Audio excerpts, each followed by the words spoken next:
Sejam todos bem-vindos de volta ao Pod Parla, podcast que fala de assuntos relacionados com saúde, esporte, educação. Hoje a gente vai falar sobre um assunto bem interessante que vai permear o universo feminino, né, Maurício? Seja muito bem-vindo. Estamos aqui eu, Celso Underline, Adame nas redes, e meu amigo Maurício Bis. Seja bem-vindo, Maurício. É um prazer estar aqui comigo hoje. Tenho certeza que vai ser um divisor de águas aí. Vamos aprender bastante legal sobre um assunto diferente, isso, né? Que não é a nossa realidade, não é a nossa rotina, mas eu acho que é bem importante a gente aprender também, né? Para entender um pouquinho esse mundo feminino aí. É legal, muita coisa interessante, desde as mais jovens até mulheres mais experientes. Eu acho que vão se identificar com as coisas que a gente vem falar hoje, né, Maurício? Com certeza. Não podemos esquecer de falar dos nossos parceiros Digitaus, onde a tecnologia encontra arte, um laboratório de prótese odontológica digital.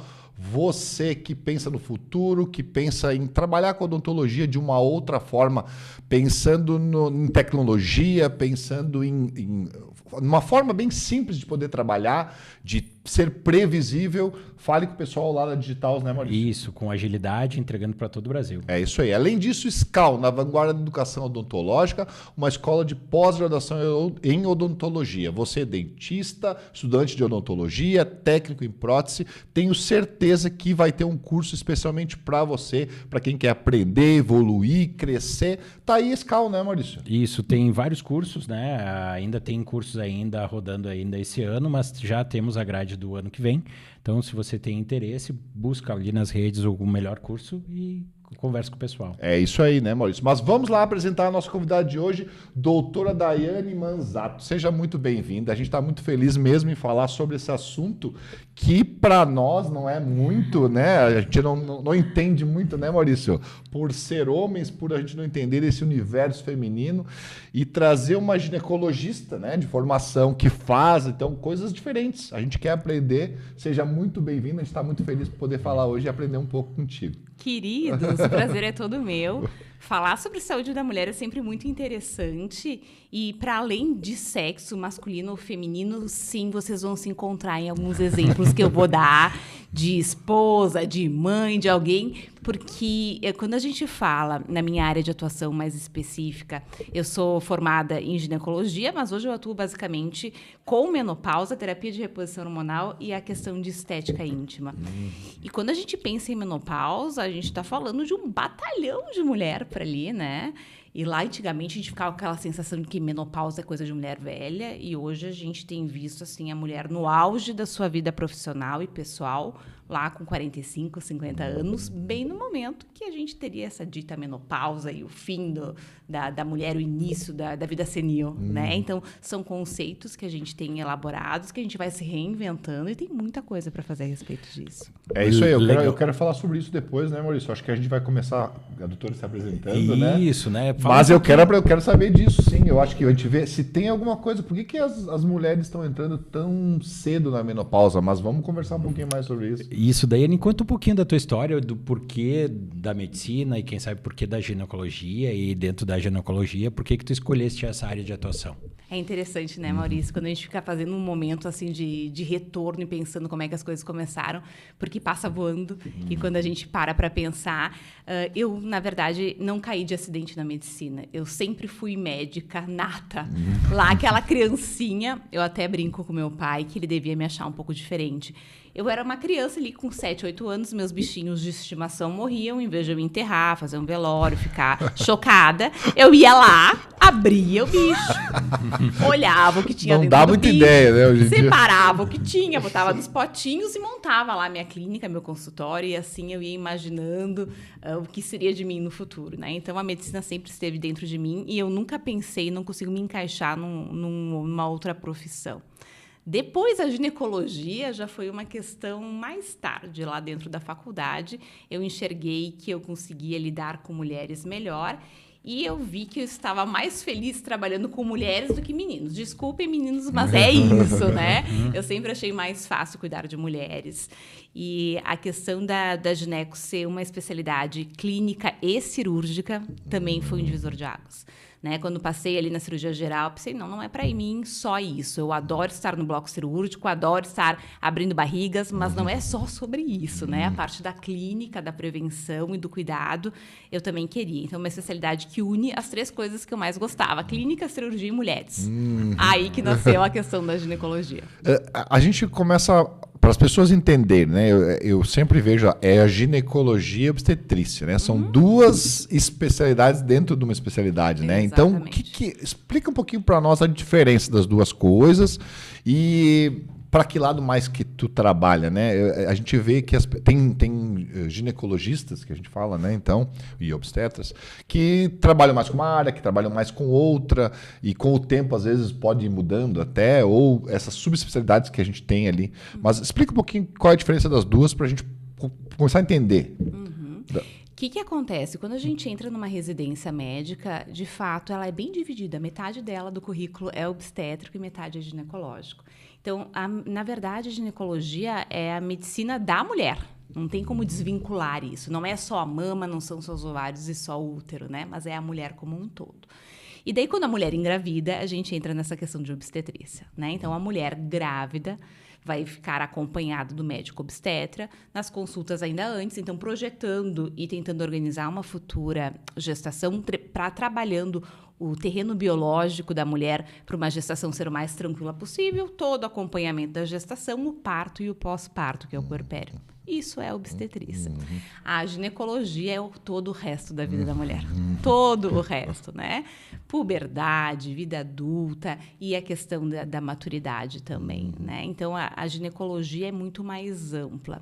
E eu pendi mais para esse lado justamente pelo grau de atuação que tem. Então, tem coisas que só o tempo vai mostrando para nós. E quando eu entrei, eu estou formada há 13 anos, quando eu comecei a trabalhar, eu comecei a enxergar dentro da minha clínica algumas coisas que não estavam compatíveis com o que eu estava esperando. Então, depois de 7 anos de consultório aberto, eu comecei a enxergar algumas mulheres que eu tinha assim como mulheres padrão ouro, se eu pudesse chamar assim. Aquele tipo de paciente que chegava com uma autoestima, uma mulher que se cuidou a vida inteira, metabolicamente organizada, feliz, com o corpo bacana, bem-sucedida em todos os aspectos, que entrou na menopausa e em 5 anos se transformou numa outra pessoa, diante dos meus olhos.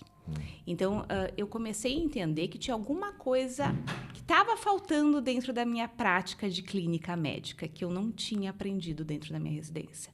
Será que, de fato, eu estava entregando para essas mulheres tudo o que elas precisavam nesta fase de vida? Ou eu estava só mascarando os sintomas clínicos da menopausa com medicação? Daí caiu numa outra questão de como eu posso melhorar a qualidade de vida dessas mulheres e como eu, Daiane, quero envelhecer e vou envelhecer. Daí eu entrei para a questão da longevidade, que é minha pós-graduação, que eu comecei ali em 2019. Daí o mundo se abriu para uma medicina muito mais direcionada e personalizada, que daí a gente tem resultados também que condizem com esse grau de assistência. Então, é mais ou menos isso. Daiane, a gente sabe e viu nas tuas redes, né, que não sei se é essa pós-graduação que você fala, que você foi buscar conhecimento fora, foi a Harvard, estudar um pouquinho sobre reposição hormonal, entendo eu, mais voltado para essa área da menopausa, ou mesmo, né, para todos o mundo feminino, né?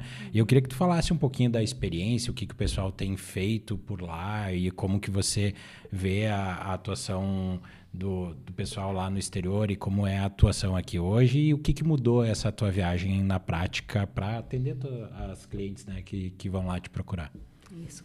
Maurício, quando a gente fala em terapia de reposição hormonal, a gente está falando de um mundo ali dentro da terapia de reposição hormonal. E quando a gente pensa qual que é a melhor forma de tratar a terapia de reposição hormonal, é utilizando hormônios isomoleculares bioidênticos, com estrutura anatômica tal e qual que já está no nosso corpo. E isso é uma prática que lá fora já existe há bastante tempo e aqui a gente ficou com um pouquinho mais de restrição para fazer, né? Então, eu tive a oportunidade, sim, de estar em Boston há 2 anos atrás e tive o prazer de ter aula dentro da Universidade de Harvard com o Dr. Abraham, que ele é a autoridade máxima em testosterona neste planeta Terra. Então, é o cara que mais publica testosterona. E como eles tratam isso com bastante naturalidade, de entender que a testosterona não é um hormônio só masculino, é um hormônio feminino também, e que a gente precisa entregar substrato para o corpo funcionar direito. Então, o que acontece nas escolas de medicina aqui? A gente acaba sendo muito... Nós somos, primeiro, né, meninos, nós somos o que nos ensinam a ser. Então, o que a nossa graduação nos traz, o que a nossa formação de residência nos traz, a gente acaba passando adiante. E dentro da prática clínica da residência médica, o que me ensinaram, isso que eu não estou formada lá há tanto tempo, 13, 14 anos, mas eu saí da residência médica aprendendo a tratar sintomas. Então, a mulher estava com calorão, eu dava remédio para o calorão. Né? A mulher estava com insônia, a gente dava remédio para insônia. A mulher estava estressada, era antidepressivo. E a gente não tinha tanto esse cuidado de olhar para a causa das coisas, né? Que daí, quando a gente vai para grandes centros mundiais, a gente vê que o caminho é o contrário. Então, bom, se essa mulher está com fogacho, não me presta dar medicação para calor. E sim, dar estradiol, que é o hormônio que, quando a gente tem deficiência, causa o calorão, né? Então, essa autonomia médica de trabalhar com hormônios isomoleculares bioidênticos lá fora é muito praticado. Aqui tem um pouco de resistência porque a gente não aprende isso dentro das escolas convencionais. A gente tende a ganhar isso correndo atrás depois num segundo momento. Como é que é essa história hoje, então? Como é que as pessoas veem isso, sabe? Tipo, porque às vezes até professores aí que são mais catedráticos da época que tu te formaste, né, fora, acostumados a atender as pessoas daquela forma convencional, passaram para os alunos a vida toda como que é a forma de atender as mulheres, que tem que passar medicação para resolver o sintoma, né? E como tu falasse, né, que eu entendi que a gente não tem que... quando a gente tem uma torneira, eu penso assim, né, pingando, não adianta a gente ficar secando a poça, né? Eu acho que seria legal a gente fechar a torneira. Então, eu acho que é nesse pensamento que tu falaste de que a gente tem que entender que o sintoma é causado por alguma alteração, que seja hormonal, que seja deficiência vitamínica, que seja alguma coisa nesse sentido.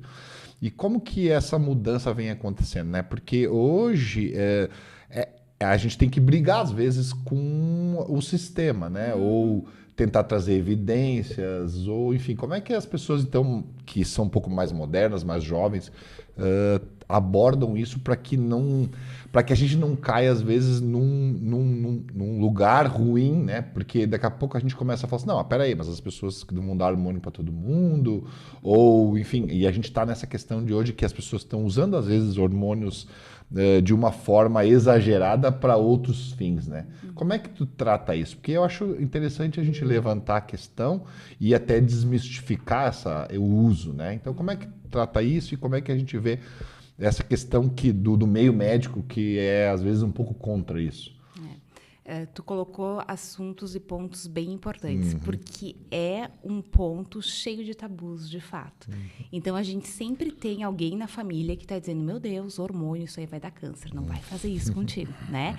E essa lenda urbana do câncer e que o hormônio faz mal, é uma lenda urbana que ela é baseada em alguma coisa, ela não veio do nada, né? Então, se a gente vai voltar lá atrás e entender como é que começou a terapia de reposição hormonal, os primeiros movimentos que aconteceram foram mais ou menos na década de 40, quando a indústria lançou o Premarin, que era uma medicação, um estrogênio de uso oral, que era um estrogênio conjugado equino, de égua.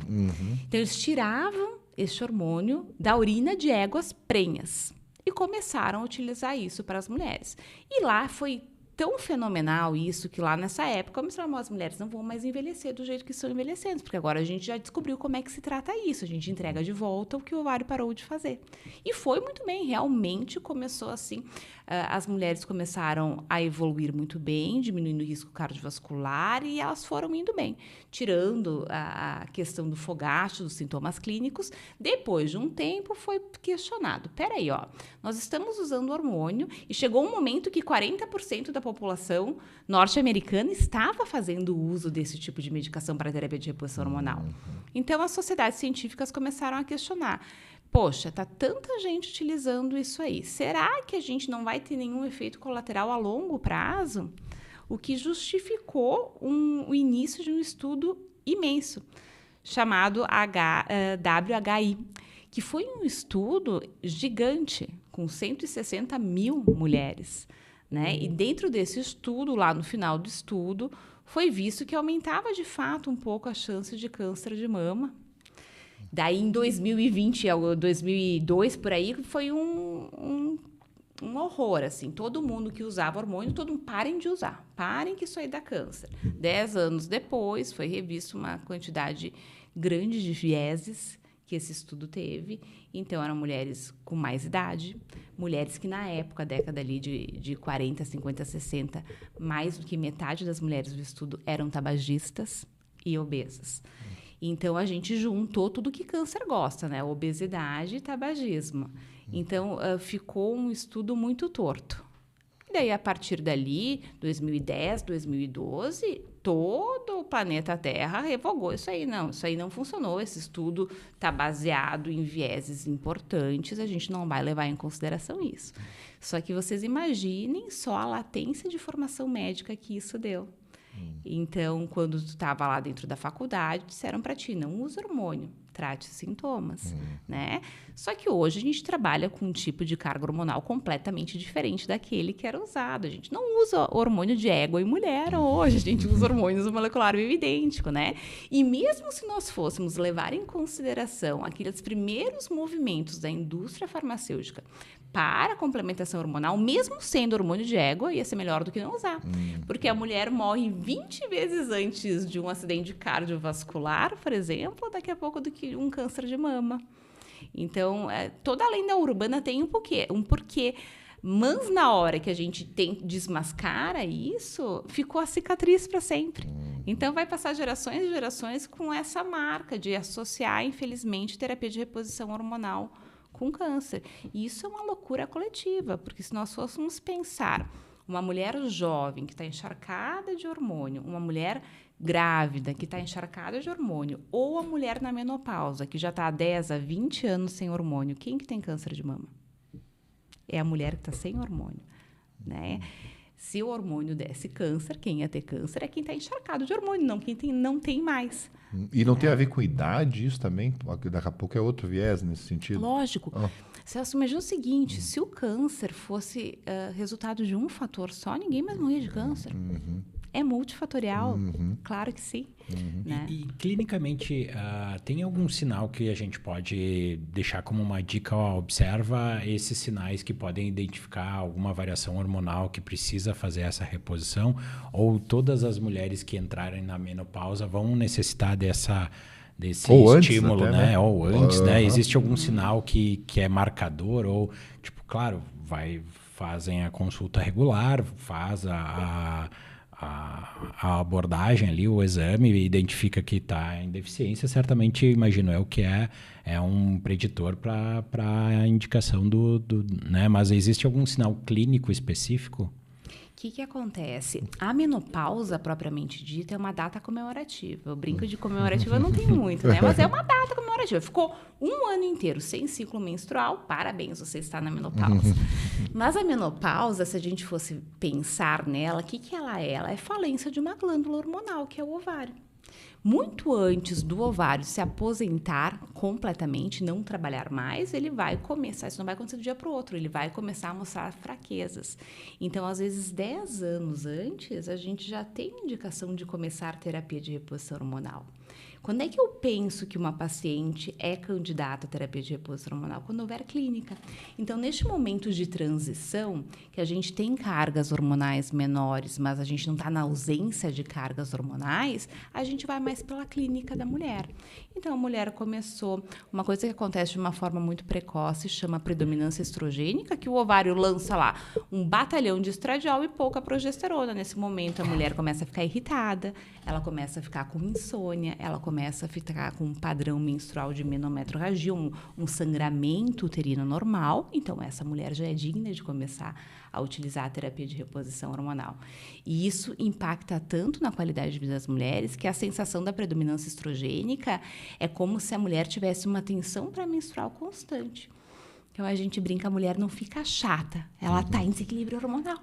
E acreditem, ela está em desequilíbrio hormonal. E a gente pode fazer essas reposições mesmo em idade fértil, numa mulher que ainda está pensando, por exemplo, em ter uma gestação, ter um filho, porque daqui a pouco ela está com alguma alteração. É uma indicação para a gente conseguir que essa mulher tenha um tempo maior para ser fértil, para ser mãe ainda, ou a gente vai começar a fazer essas reposições depois do tempo que essa mulher já parou de pensar, né, em ser mãe?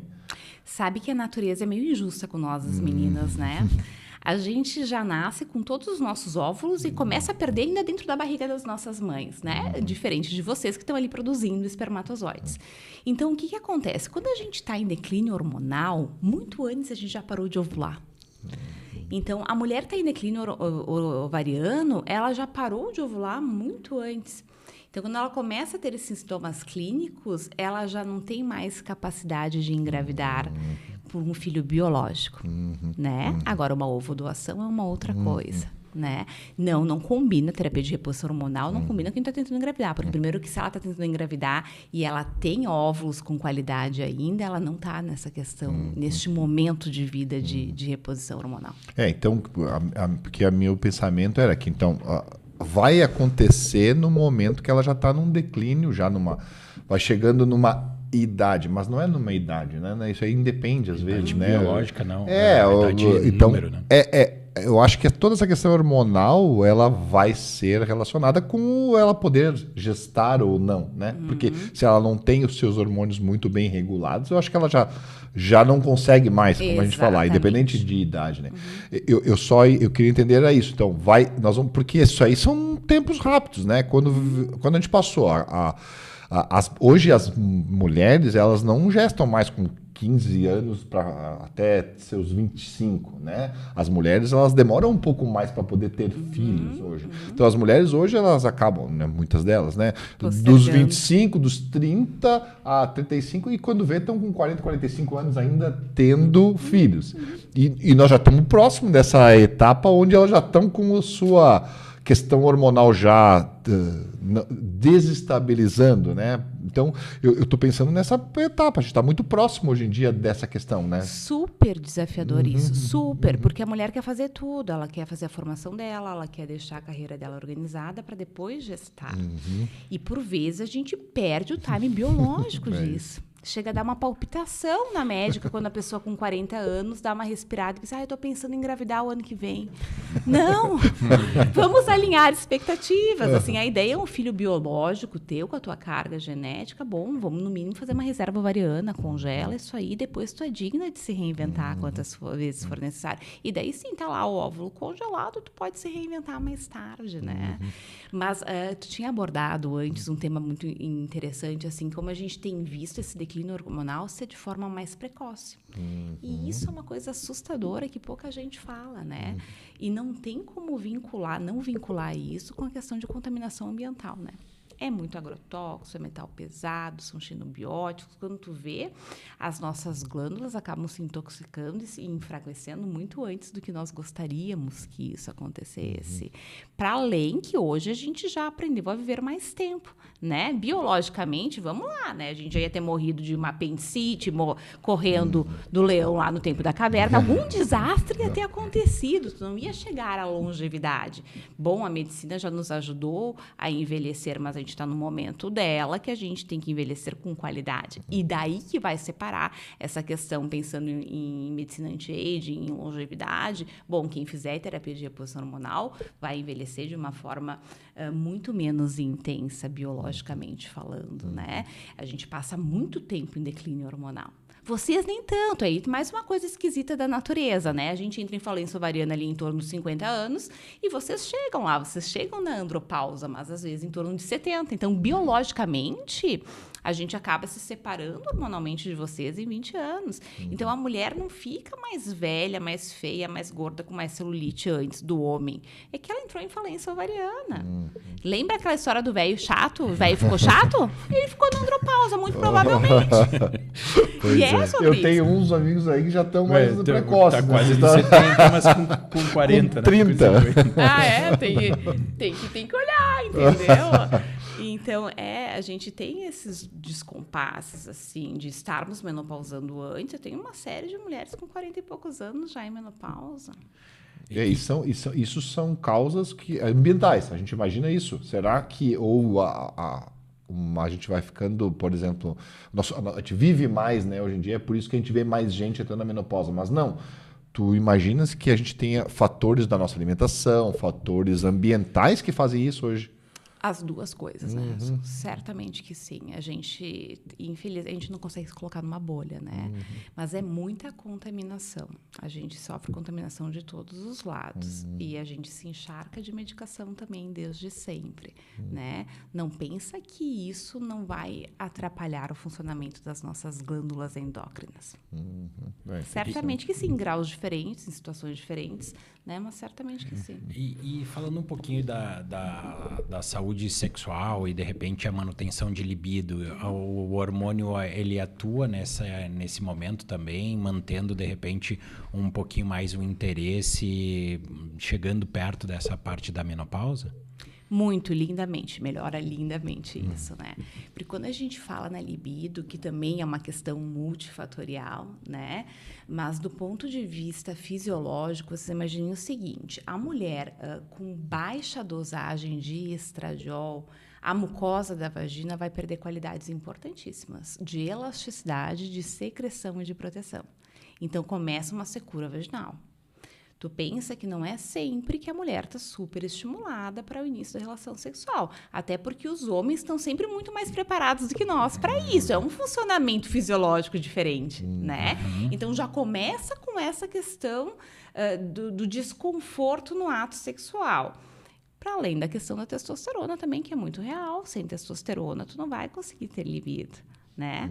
Às vezes o problema está no parceiro, mas sim, por vezes, com certeza, é hormonal e faz muita diferença. Eu costumo dizer para as mulheres assim, a mulher não pode sentir dor na relação sexual, isso não é normal.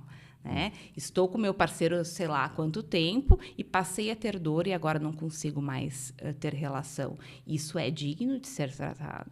Essa questão hormonal, ela melhora tudo isso se a gente conseguisse fazer uma reposição para essa mulher? Porque daqui a pouco a gente está falando em reposição de mulheres mais jovens, aí por outras questões. São hormônios diferentes que a gente utiliza para a gente poder fazer com que a mulher tenha uma relação sexual melhor e outra para que a gente passe por uma menopausa de uma forma melhor? Tem variações? Como é que funciona isso? Os hormônios são os mesmos. O que a gente não consegue trabalhar muito bem, às vezes, são as doses. Porque tu imagina o seguinte, quando a gente pensa no estradiol, a mesma coisa que ele faz com a qualidade da mucosa da vagina, ele faz com os nossos vasos. Se a gente fosse escolher só um bom motivo para fazer terapia de reposição hormonal, seria a segurança cardiovascular. Então, a mulher que tem doses hormonais organizadas vai ter menos acidente cardiovascular do que aqui não tem. Se a gente fosse escolher um, seria o grande benefício. Então, o que acontece? Quando a gente está muito tempo na menopausa sem ter feito terapia de reposição hormonal, por vezes a gente já tem danos que a gente não consegue reorganizar isso aí, danos já estabelecidos. Como essa questão vascular do vaso perder a plasticidade, que é a capacidade de vasodilatação e vasoconstrição. Uma vez que o vaso está duro, endurecido, por falta de estradiol, a gente não consegue reverter isso. Então, quando eu pego uma mulher lá que já está há 10, 15 anos na menopausa, eu não consigo entrar nela com a mesma carga hormonal que eu vou entrar com uma mulher mais jovem, de 45 anos, que está no período de transição. Ali neste período de perimenopausa e transição, que seria o momento ideal para começar a terapia de reposição, eu posso transitar em cargas hormonais muito maiores, porque eu não tenho dano estabelecido prévio. Então, respondendo a tua pergunta, sim, o hormônio ajuda, mas ele não consegue restabelecer um dano que já está feito. A falar da mucosa da vagina, então uma mucosa atrófica, fina, que não tem mais capacidade de elasticidade, ali só a tecnologia vai entrar. E para a gente saber isso, a gente faz exames de sangue, a gente faz, ou sintomas clínicos vão fazer a gente fazer essa reposição mais cedo ou mais tarde? As duas coisas.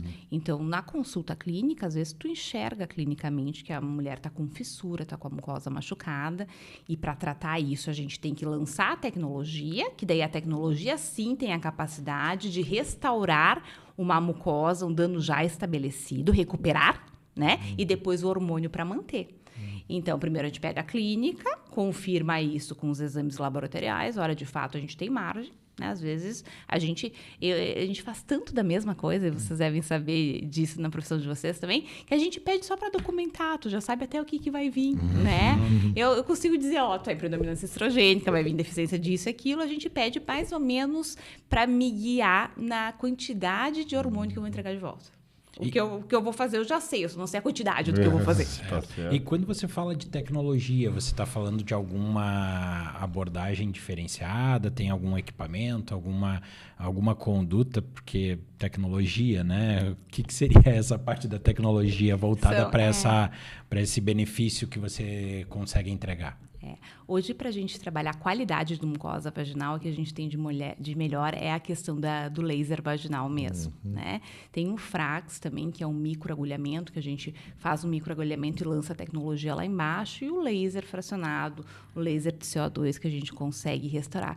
O mesmo que a gente usa em face para restaurar, capacidade de elastina, de elasticidade, produção de ácido hialurônico. Então, são as mesmas tecnologias, o que muda é a ponteira.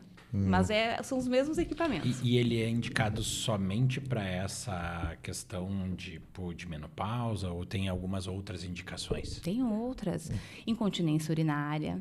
Tem algumas doenças, por exemplo, líquen, que é uma doença autoimune, que dá uma coceira, uma doença dermatológica ali por fora da vulva, também trata bem com laser. Ele nasceu, assim, do ponto de vista ginecológico, mais para tratamento de dor, dispareunia, dor na relação sexual, mas responde muito bem para incontinência urinária e algumas patologias de doença de pele também. E isso é uma aplicação local? Tem que anestesiar? Tem. Tem que, porque sem anestesia o desconforto é bastante intenso. E tem que reaplicar, tem muitas sessões, isso é tem que ir toda semana? Como é que faz essa questão da aplicação do laser intravaginal? Geralmente a gente dá um intervalo de 1 mês, porque quando tu ataca o tecido, a mucosa, ainda dá tempo de regenerar. Então, não adianta fazer ali 1 vez por semana, que nem deu tempo da mucosa se recuperar da agressão para a gente agredir ela de novo, buscando os nossos resultados. Então, geralmente, transita ali em torno de 3 sessões, com um intervalo de 1 mês entre elas. E, nesse momento, o ato sexual é restritivo? Depende da tecnologia que a gente vai usar. Depende o grau de agressão que a gente vai fazer na mucosa. Mas quando a gente faz, assim, nessa questão de dor na relação sexual, dispareunia, geralmente tem que ficar em abstinência sexual uns 10, 15 dias depois, porque vai ficar muito desconfortável. Essa mucosa tem que ser preservada. Tu vê, a tecnologia trazendo, né, grandes coisas ultimamente para a saúde da mulher, né? Eu acho que essa tecnologia, ela vem sempre ajudar de qualquer área, né? Eu sei que a doutora fala também de umas outras questões. A gente vai falar no próximo episódio sobre isso. Eu queria conversar sobre o que a tecnologia traz nas cirurgias para a gente fazer as melhoras estéticas, né, das nossas pacientes, né? Para quem quiser ver, nós vamos falar isso na próxima. Vamos agradecer os nossos parceiros por hoje, né? Digitals, onde a tecnologia encontra arte, Escala na Vanguarda da Educação Odontológica. E para quem ficou com dúvida disso e quiser aprender um pouquinho mais, venha no nosso próximo episódio, que vai ser muito interessante. Vamos conversar um pouquinho sobre estética íntima feminina. Isso, muito interessante. Valeu, até mais. Um abraço. É bom deixar o